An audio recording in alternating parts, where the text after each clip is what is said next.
Hello friends, welcome to Smile Talk paramedical channel. Friends, ಈ ವಿಡಿಯೋದಲ್ಲಿ ನೀವು ಹಾಕಿರುವಂಥ ಕಾಮೆಂಟ್ಸ್ಗಳಿಗೆ ಉತ್ತರವನ್ನು ಕೊಡುವಂಥ video.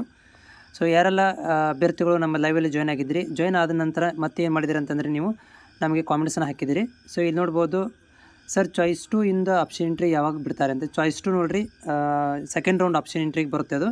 So second round option entry ಇದೇ ತಿಂಗಳಲ್ಲಿ ನಿಮಗೆ 2ನೇ ವಾರದಲ್ಲಿ ಆರಂಭವಾಗುತ್ತೆ. ಆ್ಯನ್ಯುವಲ್ ಎಕ್ಸಾಮ್ ಯಾವಾಗ, ಎಕ್ಸಾಮ್ ಫೀಸ್ ಯಾವಾಗ ಬಿಡ್ತಾರೆ, ಆ್ಯನ್ಯುವಲ್ ಎಕ್ಸಾಮ್ ಬಗ್ಗೆ ನಿಮ್ಮ ಮಾಹಿತಿಯನ್ನು ಕೊಟ್ಟಿದ್ದೇನೆ. ಸೊ ಅದು ನಿಮಗೆ ನಾಳೆ ಕೂಡ ಒಂದು ಫೈನಲ್ ಅಪ್ಡೇಟನ್ನು ಮಾಡ್ತೀನಿ, ಅದಕ್ಕೆ ಸಂಬಂಧಪಟ್ಟಂಥ ದಾಖಲಾತಿಯೊಂದಿಗೆ. BSc ಆಪ್ಷನ್ ಎಂಟ್ರಿ ಯಾವಾಗ ಬಿಡ್ತಾರೆ. ಸೊ ಇದು ಇದೇ ತಿಂಗಳ ಕೊನೆಯ ವಾರದಲ್ಲಿ ನಿಮಗೆ ನೋಟಿಸ್ ಬರುತ್ತೆ. ಆ ನೋಟಿಸ್ ನೋಡ್ಕೊಂಡು ನಿಮಗೆ ಡೇಟ್ಗಳು ಫಿಕ್ಸ್ ಆಗ್ತಾವೆ. JNM ಕೌನ್ಸಿಲಿಂಗ್ ಆನ್ಲೈನಲ್ಲಿನ ಫಸ್ಟ್ ರೌಂಡ್ ಹೋದ ವರ್ಷ ಆನ್ಲೈನಲ್ಲೇ ಆಗಿತ್ತು. ಸೊ ಹೀಗಾಗಿ ಈ ವರ್ಷವೂ ಕೂಡ ಆನ್ಲೈನಲ್ಲೇ ಆಗುತ್ತೆ. So okay sir, checklist ಅಂದರೆ ಏನು? ಇಲ್ಲಿ ಚೆಕ್ ಲಿಸ್ಟ್ ಅಂತಂದ್ರೆ ಏನು, ಅದಕ್ಕೆ ಸಂಬಂಧಪಟ್ಟಂಥ ಯಾವೆಲ್ಲ ದಾಖಲಾತಿಗಳನ್ನು ತೊಗೊಂಡು ಹೋಗ್ಬೇಕು ಅನ್ನೋದು ಚೆಕ್ ಲಿಸ್ಟ್ ಅಂತ ಕರೀತಾರೆ. SSLC ಕಾಮರ್ಸ್ 67 ಆಗಿದೆ, JNM ಸೀಟ್ ಸಿಗುತ್ತಾ? 67ಗೆ ಕಾಮರ್ಸು ಪ್ರೈವೇಟ್ ಕಾಲೇಜಲ್ಲಿ ಸಿಗುತ್ತೆ, ಬಟ್ ಸೆಕೆಂಡ್ ಥರ್ಡ್ ರೌಂಡಲ್ಲಿ ಸಿಗುತ್ತೆ.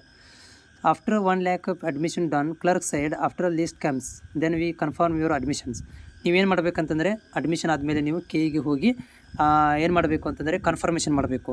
ಕನ್ಫರ್ಮೇಷನ್ ಆದಮೇಲೆ ಅದು ಕಾಲೇಜಿಗೆ ಹೋಗುತ್ತೆ ಲಿಸ್ಟ್, ಆದಮೇಲೆ ನಿಮ್ಗೆ ಕಾಲ್ ಮಾಡಿ ಕರಿತಾರೆ. ಟೆನ್ಷನ್ ತೊಗೊಳ್ಳೋಂಥ ಅವಶ್ಯಕತೆ ಇಲ್ಲ. ಸೈನ್ಸ್ ಸ್ಟೂಡೆಂಟ್ 84 ಆಗಿದೆ, ನನಗೆ ಗೌರ್ಮೆಂಟ್ JNM ನರ್ಸಿಂಗ್ ಸೀಟ್ ಸಿಗುತ್ತಾ? ಪಕ್ಕಾ ಸಿಗುತ್ತೆ. ಸೊ 69 ಆಗಿದೆ, ನನಗೆ JNM ಸೀಟ್ ಸಿಗುತ್ತಾ ಗೌರ್ಮೆಂಟ್ ಕಾಲೇಜಲ್ಲಿ? ಡೌಟ್ ಇದೆ, ಯಾಕಂದರೆ ಕಾಂಪಿಟೇಷನ್ ಇದೆ, ಪ್ರೈವೇಟ್ ಕಾಲೇಜಲ್ಲಿ ಸಿಗ್ಬೋದು. But approximately third round fourth ರೌಂಡಲ್ಲಿ ಸಿಕ್ಕಿದ್ದು ನೋಡಿದ್ದೀನಿ ನಾನು. JNM website login link server error ಬರ್ತಾ ಇದೆ. ಹೌದು, ನಿನ್ನಿಂದ ಎರರ್ ಇದೆ. ಸೊ JNMದು ಆಪ್ಷನ್ ಎಂಟ್ರಿ ಬಿಟ್ಟಿಲ್ಲ, ಇನ್ನೂ ಬಿಟ್ಟರೆ ನಾನು ನಿಮಗೆ ಮಾಹಿತಿಯನ್ನು ಹೇಳ್ತೀನಿ. ನಮ್ಮೆಲ್ಲ ಚಾನಲ್ ನೀವು ಹೊಸಬರಾಗಿದ್ದರೆ ಚಾನಲ್ ಸಬ್ಸ್ಕ್ರೈಬ್ ಮಾಡ್ಕೊಳ್ರಿ, ಟೆನ್ಷನ್ ತೊಗೋಬೇಡ್ರಿ. BSc ನರ್ಸಿಂಗ್ಗೆ ಸೀಟ್ ಸಿಗೋದು ಅಂದರೆ ನಾನು HSಗೆ ಹೋಗ್ಬೋದಾ? ಸಿಗದೇ ಇದ್ದರೆ ನೀವು HSಗೆ ಪಕ್ಕಾ ಹೋಗ್ಬೋದು. ನಿಮಗೆ BSc ನರ್ಸಿಂಗಲ್ಲಿ ಸೀಟ್ ಸಿಕ್ಕಿಲ್ಲ ಅಂತಂದರೆ ನೀವು ಪಕ್ಕ ಏನು ಮಾಡ್ಬೋದು ಅಂದರೆ HSಗೆ ಹೋಗ್ಬೋದು. BSc ಮ್ಯಾನೇಜ್ಮೆಂಟ್ ಕೋಟಾ ಅಡ್ಮಿಷನ್ಗೆ ಸ್ಕಾಲರ್ಶಿಪ್ ಬರೋಲ್ಲ. ಸೊ ನೋಡಿರಿ, ಮ್ಯಾನೇಜ್ಮೆಂಟ್ ಕೋಟಾಗಿ ಅಡ್ಮಿಷನ್ಗೆ ಮ್ಯಾನೇಜ್ಮೆಂಟ್ ಕೋಟಾದಿಂದ ಅಡ್ಮಿಷನ್ ಆಗಿದ್ದರೆ ಸ್ಕಾಲರ್ಶಿಪ್ ಕೊಡೋದಿಲ್ಲ ಅಂತ ನಾವು ಹಲವಾರು ಬಾರಿ ಆ ಉಲ್ಲೇಖಗಳು ಅಂದರೆ ಮಾಹಿತಿಗಳನ್ನು ಕೊಟ್ಟಿದ್ದೇನೆ. ಬಟ್ ಈ ವರ್ಷವೂ ಕೂಡ ಡೌಟು ನಿಮಗೆ, ಯಾಕಂದರೆ ಅವರು ಹೇಳಿದ್ದಾರೆ SC/ST ಇಲಾಖೆಯಿಂದಂತೆ ಕನ್ಫರ್ಮೇಷನ್ ಆಗಿದೆ, ಸಮಾಜ ಕಲ್ಯಾಣ ಇಲಾಖೆಯಿಂದ ಯಾರು ಮ್ಯಾನೇಜ್ಮೆಂಟ್ ಸೀಟಿಗೆ ಹೋಗ್ತಾರೆ ಅವ್ರಿಗೆ ಇದನ್ನು ಸ್ಕಾಲರ್ಶಿಪ್ ಬರೋದಿಲ್ಲ ಅಂತ. ಸೊ ನಂದು 23 ಕಂಪ್ಲೀಟ್ ಆಗಿದೆ, ನಾನು ಕೂಡ ಎಲಿಜಿಬಲ್ ಇದ್ದೀನಿ ಅಲ್ವಾ ಅಪ್ಲಿಕೆಂಟ್ ಹಾಕೋಕ್ಕೆ. ಸೊ ನನ್ನ ಫ್ರೆಂಡ್ ಕ್ಲಾಸ್ ಬಂದಿದ್ದೀನಿ, ಫಸ್ಟ್ ಕ್ಲಾಸ್ ಬಂದಿದ್ದು, ರಿಪ್ಲೈ ಕನ್ಫ್ಯೂಷನ್ ಇದೆ.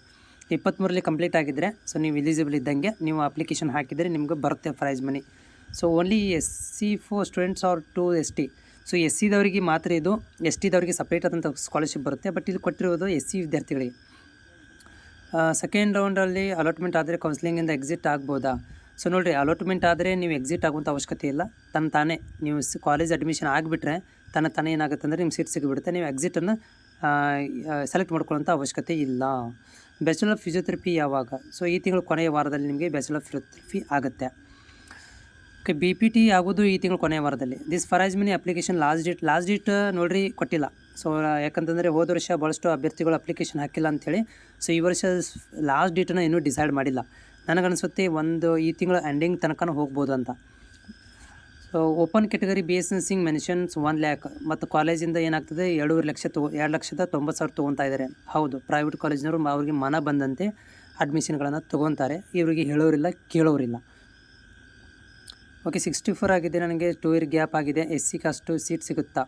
ಸೊ ಇಲ್ಲಿ ಯಾವ ಕೋರ್ಸ್ ಅಂತ ಇವರು ಮೆನ್ಷನ್ ಮಾಡಿಲ್ಲ, ಬಟ್ ಸೀಟ್ ಸಿಗುತ್ತೆ ಪ್ರೈವೇಟ್ ಕಾಲೇಜಲ್ಲಿ.